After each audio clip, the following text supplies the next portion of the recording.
Okay, so you've been in a car accident, but most damage may not happen right on the spot. Often it's after the fact, and it takes place between insurance adjusters. So what do you need to know to protect yourself? Ron Kramer is an attorney who has dealt with all kinds of accidents. He's actually written a book on it, in fact. So first, there are 5 things that you have to do when you're in a kind of accident. Walk us through those 5 things, the must-dos that everybody should be aware of. Sure. The first thing you want to do and make sure you have is a police report. If the accident's already happened, it's been a few days, you want to make sure you call the police department and get that in place. It doesn't matter if it's a couple days, you can still make sure you get that police report happen, You can right? still do that. Okay. Exactly.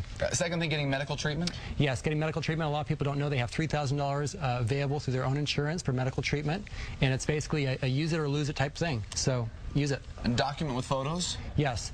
If a lot of people have cell phones these days, and so if it hasn't happened yet, get your cell phone out and document the crash and make sure you keep a picture of your car. And be careful with adjusters. You say that's sometimes a problem?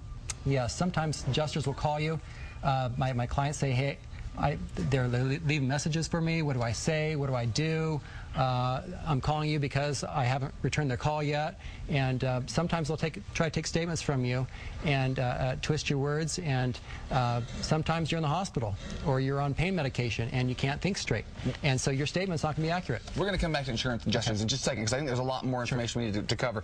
Your last point to things to do is just be honest. No matter who you're dealing with, be honest no matter what. Exactly. Be honest when you're giving a statement to the adjuster. Be honest with your doctors. Be honest with your pain complaints. Don't exaggerate. Don't minimize. Some of those insurance adjusters, I'm going to go back to that Sure. topic there, because sometimes we think of the other insurance adjusters maybe representing the person who maybe hit us, who they were at fault. But you say sometimes even our own insurance adjusters, our own insurance agents might not give us all the information that we really need in a time like this. That's right. In fact, every person who has auto insurance or who was a passenger in a car has 3 benefits available. There's $3,000 for medical bills. There's lost wages up to $250 per week, and there's also household service benefits. And most of the people that I talk to, they don't know about the household service benefits. It's $20 a day, and so if you can't do your laundry, you can't mow your lawn, you're entitled to that benefit. And insurance adjusters, your own insurance adjuster, won't tell you about that. So that's something to watch out for. Like, for example, if my wife had to stay home from work or something like that because I was home, that money could compensate for the other lost wages in the household. Because honestly, $250 a week will not usually cover somebody's average wages for that week. Okay, now let me get to the other guys, the adjusters for the other person that might have hit me, that might have bumped into me or something like that. You say sometimes they do some little tricks of the trade, little things up their sleeve that they do. Well, insurance companies have many tricks of the trade.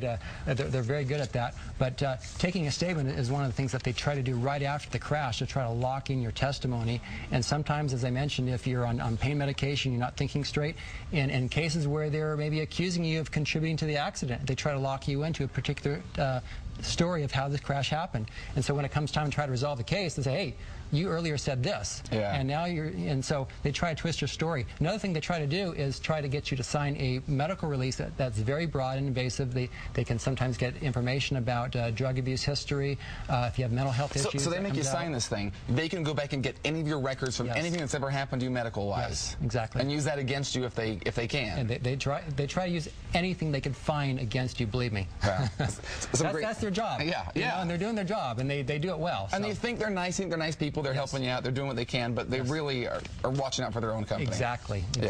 Ron's got some great advice for all sorts of stuff. This is just sort of the tip of the iceberg here, and he's actually written the book. There's the book right there, the Utah Accident Book. It is for anybody who might have been in an accident or might be in an accident. It walks you through the things you need to know about Utah law. It's a great resource, and most people who get in an accident don't contact an attorney. That can also be a mistake.